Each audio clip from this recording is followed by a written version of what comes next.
Welcome to the deep dive. Today we're taking a bit of a critical look, maybe even a sledgehammer, to a really foundational idea in economics, public goods theory, PGT. Yeah, it's one of those concepts you learn early on. Absolutely. And it's been, pretty much accepted since Paul Samuelson really nailed down the modern version back in the 1950s. That's right. And the core mission of PGT, the reason it exists, is to define what a public good actually is, rigorously, and then show why the private market supposedly fails to provide these goods efficiently. Which then naturally opens the door for government intervention, government production. Exactly. But the sources we're looking at today, they throw up a pretty radical challenge. They argue that PGT gets used inconsistently, that the empirical evidence doesn't really back it up. And, the really sharp edge of the critique is that it functions less like objective science and more like, justification. Or even propaganda, as one source puts it. Basically a tool for those who already favor a bigger government role. It's a strong claim. It is. So we're going to dive into that controversy today. Okay. I think, to understand the critique, you have to see how the term itself changed. Before Samuelson, people like Richard Musgrave used public good in a much looser way. How so? It basically just meant, stuff the government did. Roads, schools, defense. It was descriptive. Ah, okay. So it's produced by the public sector, therefore it's a public good. Pretty much. Yeah. Samuelson flipped that completely. He started with this very strict, abstract, almost mathematical definition. Right. And then used that definition to argue why the government should be involved. And the critique is that this created confusion, right? Mm. People could then switch between the old loose meaning and Samuelson's new strict one whenever it helped make the case for more government spending. Mm-hmm. Becomes convenient. Okay, so let's pin down that strict modern definition then. If we're critiquing it, we need to know what it actually says. PGT argues a true public good has to have one or maybe both of two key features. Let's start with non-excludability. Non-excludability. This is the one that leads straight to the classic free rider problem. Exactly. The idea is once the good is out there, like, say, a lighthouse beam shining out, the producer can't really stop anyone from benefiting from it. You can't put a toll booth on a beam of light. Right. So if people can get the benefit without paying, the incentive to pay disappears for rational individuals. And the market outcome, the theory goes, is that the good gets underproduced or maybe not produced at all. Market failure. Okay, that's non-excludability. What's the second characteristic? The second one is what economists often really focus on. Jointness in consumption, sometimes called non-rivalry. Jointness, non-rivalry. Okay, Yeah. What does that mean in simple terms? It means my consuming the good doesn't stop you or anyone else from consuming the exact same good at the same time. Your consumption doesn't reduce the amount available for me. Can you give an example? Sure. Think about everyday things. If I drink a can of soda, that specific can is gone. You can't drink it. Right. It's rivalrous. My drinking rivals your ability to drink it. Exactly. Or shoes. If I'm wearing this pair, you can't wear them simultaneously. But contrast that with, say, a radio broadcast signal. Ah. If 1 million people are tuned in, and one more person tunes in the 1,000,001st listener, their listening doesn't diminish the experience for anyone else already listening. Right. The signal is still there for everyone. That makes sense. That's joint consumption. Precisely. But that jointness thing, it creates a real headache for the market, doesn't it? Because if adding one more consumer costs literally nothing. Then the efficient price, from a pure economic standpoint, should be zero. Zero. Yeah, because any positive price you charge, say $5 to cover your production costs, you're automatically excluding someone who might value listening at, say, $3. They'd get a benefit. Society would be slightly better off if they consumed it, but the price prevents it. That lost potential value, that inefficiency. Is the justification the government uses to step in. They say, look, the market has to charge a price to cover costs, but that positive price is inefficient.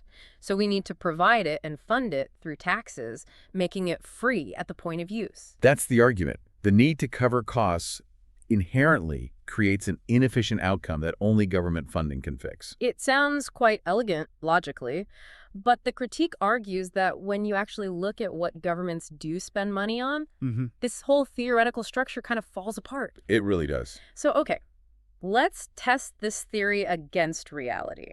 What happens when we do?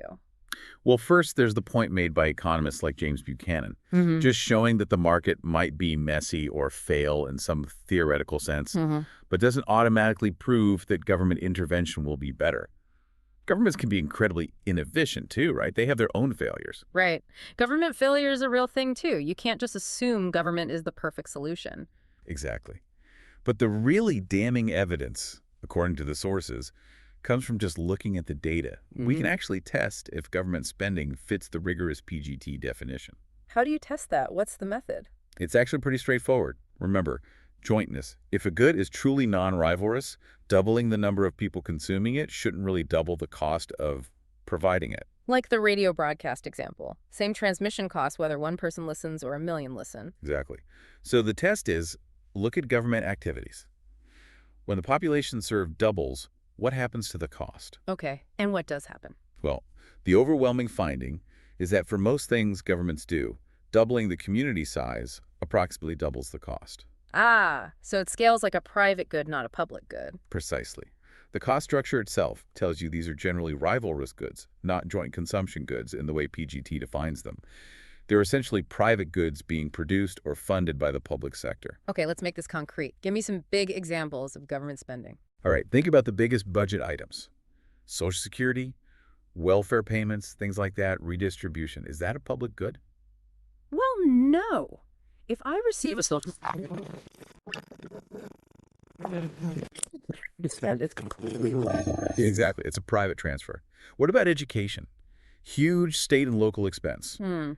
Schools definitely have capacity limits. Classrooms get full. Universities reject applicants. You need to build more schools if the population grows. Right. The costs scale directly with the number of students. Building new schools, hiring more teachers. It behaves like a typical private good with capacity constraints, not like a non-rivalrous radio signal. Okay, so redistribution is private. Education looks private based on costs. What about something like the laws themselves, legislation? Surely one law applies equally to everyone. That feels joint. You'd think so, intuitively. Mm, But studies have actually looked at the cost of running state legislatures. yeah. And they found that roughly it costs almost twice as much to run the legislature in a state with double the population. Really? Because creating, implementing, and enforcing laws isn't free. It takes staff, courts, police, administration, all resources that tend to scale up as the population grows. So even lawmaking, in terms of its production cost, acts more like a rivalrous good. Wow. Okay, so even the classic examples seem to fail the test. What about the ultimate textbook case, national defense? Well, first off, even if you grant that national defense is a public good, it's actually not the biggest chunk of federal spending anymore, maybe 15, 20%, depending on how you count. Okay. But there's a more fundamental question raised in the sources. Is national defense primarily about protecting you and me, the individual citizens? Or Or is it primarily about protecting the government's own sovereignty, protecting its defined territory, its borders, its tax base from other governments, other potential plunderers? protecting its assets, essentially. Exactly. That explanation fits a model of government self-interest much better than assuming it's purely altruistic market correction for the citizens' benefit. Okay, so if PGT fails to explain most of what government does produce, let's flip it. What about the goods that do seem to fit the strict definition, non-excludable and joint? Does the market truly fail to provide those? Well, this is where the PGT argument really gets challenged. Because no, the market often finds ways. Like what? Think about broadcasts again. Radio, over-the-air TV, those are pretty clearly joint consumption goods, and largely non-excludable for anyone with a receiver. Right, but they exist. How? Advertising. The market cleverly bundled the non-excludable public good, the broadcast, with an excludable private good, selling airtime to advertisers. It found a way to fund it. Okay, that's clever. Any other examples? Oh, the absolute best one, the one that our sources say really blows a hole in PGT's necessity claim, is microcomputer software. Software. How so? Think about it. Software fits the PGT definition perfectly. It's absolutely a joint consumption good, making a copy cost virtually nothing and doesn't diminish the original at all. True. Non-rivalrous to the extreme. And it's historically been very hard to exclude people. Remember early software piracy. Copy protection was tried, often failed, and many companies eventually just gave up on complex schemes. It was effectively non-excludable for a long time. Okay, so joint consumption, effectively non-excludable. The perfect PGT candidate for market failure. Exactly. And what happened? Bill Gates became the richest person in the world. Precisely. The private market generated massive wealth and innovation, producing and selling something that, according to the dominant theory, should have been impossible or grossly underprovided without government stepping in. That's a pretty powerful counterexample. It really undermines the idea that market failure is inevitable for these kinds of goods. Now, hold on.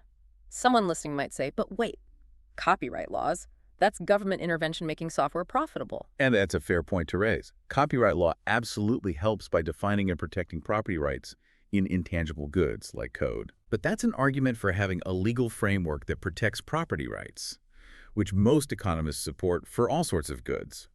It's not an argument for the government needing to produce the software itself or fund its production because the market supposedly can't. Right. It's about rules of the game, not government taking over the game. Exactly.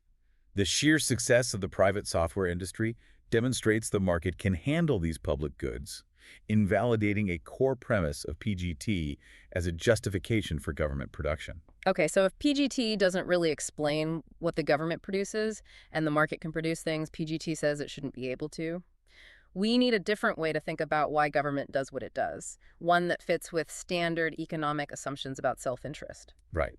We need a model where political actors, bureaucrats, voters maybe, are acting rationally in their own perceived interests, just like we assume consumers and firms do. And this leads us to the exchange model of government. Yeah, or sometimes called the contractarian view. It sees government activity not primarily as fixing market failures, but as a kind of mutually beneficial exchange. Exchange between whom? Between the rulers, the government, and the ruled, the citizens. Think back to that Hobbesian idea of anarchy, a war of all against all. Right. Life is nasty, brutish, and short. Nobody produces much because it just gets stolen. Exactly. The strong plunder the weak. It's bad for everyone in the long run. So a potential deal emerges. The weak say to the strong, look, we'll agree to pay you a predictable amount, let's call it taxes or tribute, say 20% of what we produce. Okay. And in return, you, the strong, agree not to take any more than that 20%, and you protect us from other strong guys trying to plunder us. So the government becomes the specialized protector, the defined plunderer, if you will. In a sense, yes, but it's a stable arrangement. Right. The weak now have an incentive to be productive because they know they get to keep 80% of what they create. And the government, the strong, benefits because maximizing the overall productivity maximizes their 20% take. Exactly. It creates incentives for both sides. It's a mutually advantageous exchange compared to anarchy. And this model completely reframes something like national defense, doesn't it? Absolutely. In this view, the government provides defense not out of some noble desire to provide a public good, but because it's in the government's direct self-interest to protect its tax base, its source of revenue, from being destroyed or taken over by foreign rivals. It's protecting its investment. It's like a farmer protecting their livestock from wolves. A bit like that, yeah. It's rational self-preservation for the entity doing the governing. It aligns much better with economic self-interest models than the PGT explanation. Okay, so if we view the government through this lens as an entity acting in its own interest, engaging in this exchange, what else does that explain? Governments, like firms, presumably want to maximize their profit or their discretionary funds, which means minimizing costs. Right. And governing can be very expensive. What's the biggest cost? Enforcement, trying to force people to comply. Exactly. Using force, coercion, intimidation, constant monitoring that's incredibly resource-intensive and inefficient. Think about trying to force everyone to pay taxes they don't want to pay. You'd need an army of auditors and police. Right. So what's the cheaper alternative to force? Getting people to comply voluntarily. Bingo. Legitimacy. If the citizens believe the government has the right to rule, that its laws are generally fair, that the taxes are justified, then they comply voluntarily most of the time. So legitimacy is like this huge cost-saving mechanism for the state. It's arguably the most important asset a state possesses. A government perceived as legitimate can govern much more cheaply and effectively than one relying purely on fear and force. People pay taxes, obey laws, cooperate with authorities because they think it's the right thing to do, or at least acceptable. And this explains why governments invest so much in things that project legitimacy. Precisely. Look at democratic institutions. Why all the effort with elections, voting, campaigns, rhetoric about representing the people. To create the impression that the rulers are chosen by the ruled and act in their interest. Exactly. Even if you lose an election, the process itself reinforces the idea that the system is legitimate. High voter turnout is encouraged not just for civic virtue, but because it makes the government look more legitimate. Low turnout undermines that image. And you see this in other areas too, like the courts. Absolutely. The whole performance of the justice system, the robes, the formal procedures, the complex legal rules, the appeals process, it's all designed to project an image of impartiality, fairness, the rule of law. Even if behind the scenes, politics or money influences outcomes, like with Supreme Court nominations or who can afford the best lawyers. Right. The appearance of fairness is crucial for maintaining voluntary compliance, especially with something like the tax system. If people widely believe the tax system is rigged and unfair, voluntary compliance plummets and the cost of collection skyrockets. Okay, so legitimacy is key. Let's tie this back to ideas and PGT. If legitimacy is so valuable, the government has a strong incentive to promote ideas that support its legitimacy. And discourage ideas that undermine it. Like, say, economic theory suggesting politicians are just self-interested actors, not noble public servants. Exactly. Theories like public choice, which applies standard economic self-interest models to politics, are often implicitly discouraged or downplayed because they clash with the public service narrative that bolsters legitimacy. You don't want people thinking their vote doesn't matter or that politicians are just maximizing their own power. And where does the state have the most direct control over shaping ideas, especially in young minds? The education system. Right. Bring it back to education. Yeah. Remember, we already established that education, based on its cost structure, doesn't fit the PGT definition of a public good. It's rivalrous, it's largely excludable. So why is it almost universally provided or heavily controlled by the state? From the legitimacy perspective, it makes perfect sense.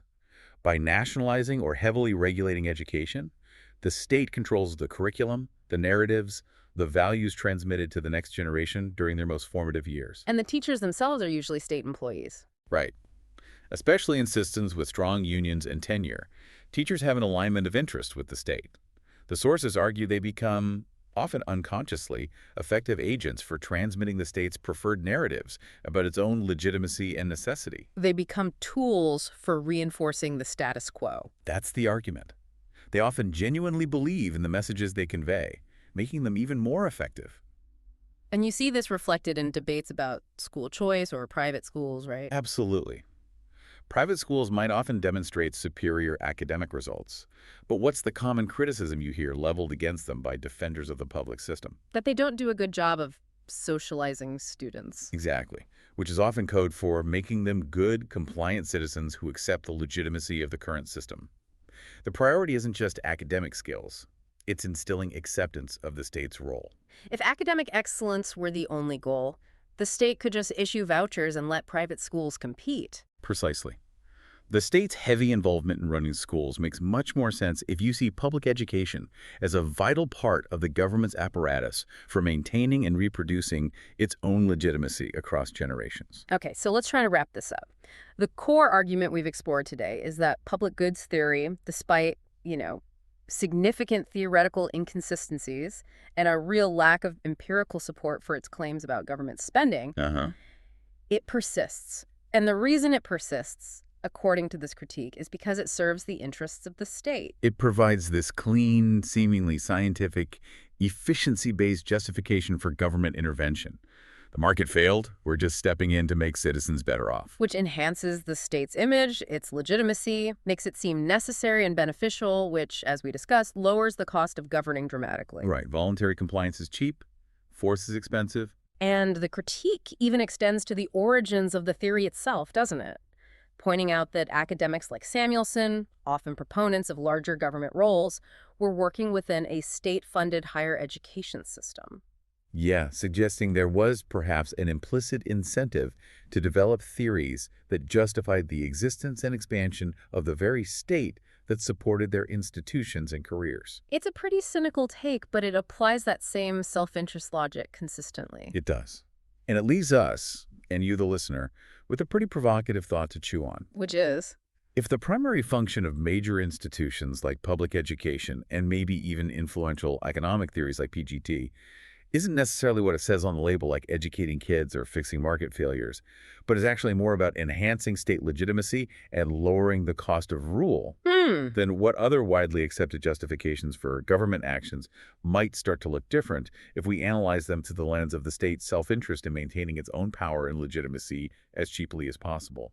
So start thinking of legitimacy less as just a desirable outcome of good governance. And more as a strategic asset, something the state actively cultivates and invests in, like political capital, because it pays enormous dividends in securing voluntary compliance from the population. It makes governing easier and cheaper.